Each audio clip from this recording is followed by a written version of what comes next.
Hi everyone and welcome to my mini blog. আজকে আমরা সবাই মিলে যাচ্ছি সার্কাস দেখতে। সেই কত ছোটোবেলায় সার্কাস দেখেছিলাম, তারপর তো এখানে খুব একটা সার্কাসের শো আসেও না। তো অনেক দিন পরে শুনলাম আমাদের এখানে একটা সার্কাসের শো এসেছে। তো আমরা সবাই মিলে যাব ঠিক করলাম। প্ল্যান অনুযায়ী চলেও গেলাম আমরা। আমরা একটু বিকালের দিকে শোটাতে গিয়েছিলাম, মানে 3টে শো ছিল, আমরা 5:30টার শোটাতে গিয়েছিলাম। আর এই যে টিকিট কাটা হয়ে গেছে, আমরা 200 টাকার টিকিটটা কেটেছিলাম। ছোটবেলায় আমি দুবারই সার্কাস দেখেছি আর দুইবারই এই জায়গাতেই দেখেছি, আর এইবারও এই জায়গাতেই শোটা এসেছে। তো সার্কাস শুরু হয়ে গেছে, পরপর অনেক জায়গা থেকে নানা রকম শিল্পীরা এসে তাদের সার্কাসগুলো দেখাচ্ছিল।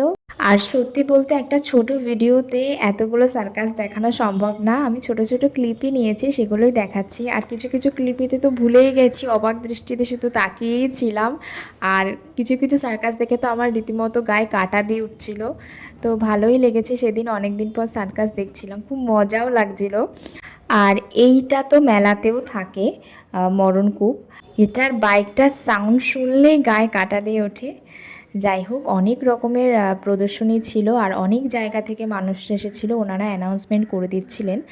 আর এরপর আমরা দেখে বেরিয়ে গেলাম। আমরা এখন বাড়ি যাইনি, আমরা এরপর গেছিলাম কাছাকাছি একটা মেলা হচ্ছিল, সেটা ঘুরে বাড়ি যাব।